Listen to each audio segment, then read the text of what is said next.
महमूद चौहान, सदर गश्ता तवा डिवीज़न, नुमाइंदगी कर रहा हूँ मैं गश्ता सिंध की। आज ये तरफ आपने मुझे भेजा है कि आप वहाँ पर नुमाइंदगी करें। वो कराची में मुबसरत थे किसी मीटिंग्स में, तो मैसेज उन्होंने देर से देखा और फिर मुझे फ़ौरन उन्होंने मैसेज किया 1 बजे के बाद कि आप जाके मीटिंग में शिरकत करें, नुमाइंदगी करें। और साथ साथ एक मैसेज भी है, वो मैं आखिर में कह दूँगा। कुछ दोस्तों ने जो है अपना ख्यालात का इज़हार किया है। अव्वल तो बात यह है कि मैं सबसे पहले तो मुबारकबाद पेश करता हूँ कि जून का क्योंकि बजट का सिलसिला है, तो ये मीटिंग बजट के सिलसिले में जो एजेंडा में 2 पॉइंट इसमें शामिल हैं। एक तो है कि इंक्रीज इन सैलरीज और दूसरा है स्कूलों की प्राइवेटाइजेशन।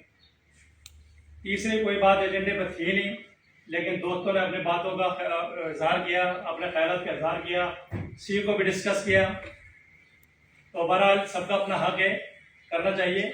लेकिन मुझे एक अंसर यहाँ पर नजर आया कि कुछ लोग जो है, कुछ साथी हमारे जो है एक्सप्लॉइट भी कर रहे हैं ना चीज़ों को। कोई हमारे दोस्त ऐसे भी थे, जब हम सी के अभी नेगोशिएशन में नहीं गए थे गवर्नमेंट के साथ, और लेकिन क़यादत के बारे में पहले से कह दिया गया था, कसम खा के कह दिया गया था बुलंद आवाज में कि ये क़यादत, खुदा की कसम खा के कहा कि ये क़यादत बिक गई।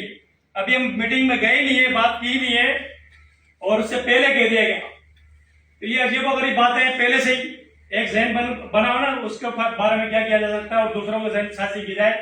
और माजरत के साथ हमारे साथ ऐसे दोस्त भी बैठे हुए हैं, अगर तंजीम साजी की बात की जाए उनकी, तो यूनिट से लेके मरकज तक उन्हें इतने लोग नहीं मिलेंगे जो ओहदेदार बनाए जा सकें, और फिर जो है वो हिस्सा मांगते हैं कि हमें जो है क़यादत के अंदर बहुत बड़ी जगह दे दी जाए।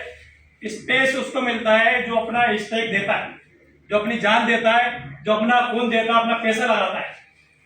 बहरहाल ये सारी बातें मैं इसको छोड़ता हूँ, आगे चलते हैं बातों पर। बात की हमारे साथियों ने कि जो सी का जो अलायंस था, क्योंकि सी की डिस्कशन है तो मैं इस पर बात करना चाहूंगा कि वो नाकाम हो गई, तहरीक नाकाम हो गई। हमारे बहुत सारे दोस्त आज यहाँ पर मौजूद हैं जो रिटायर्ड हैं, रिसेंटली रिटायर हुए हैं, इस तहरीक के बाद रिटायर हुए हैं, इस तहरीक से पहले रिटायर हुए हैं।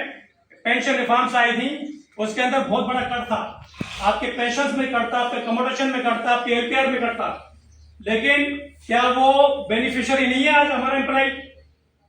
एक एम्प्लॉय उसी तहरीक का बेनिफिशियरी है। नाकामी कहां से हुई हमें?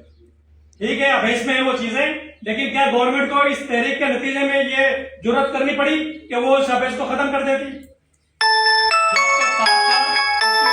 वो इस बात को खत्म नहीं कर सके, अभेस को हटाया नहीं और कटौतियां हुई नहीं। पंजाब में आज भी कटौती हो रही है, फेडरल गवर्नमेंट में आज भी कटौती हो रही है, बलोचिस्तान आज भी कट लगा रहा है, लेकिन सिंध में वो चीजें नहीं है। क्यों नहीं है? कि ये कहा था, एम्प्लॉयज का कहा था। और आप ये देखा कि उसी वक्त फौरन बिलावल हाउस में प्रेस कॉन्फ्रेंस की हमारी तहरीक, मुझे बात करने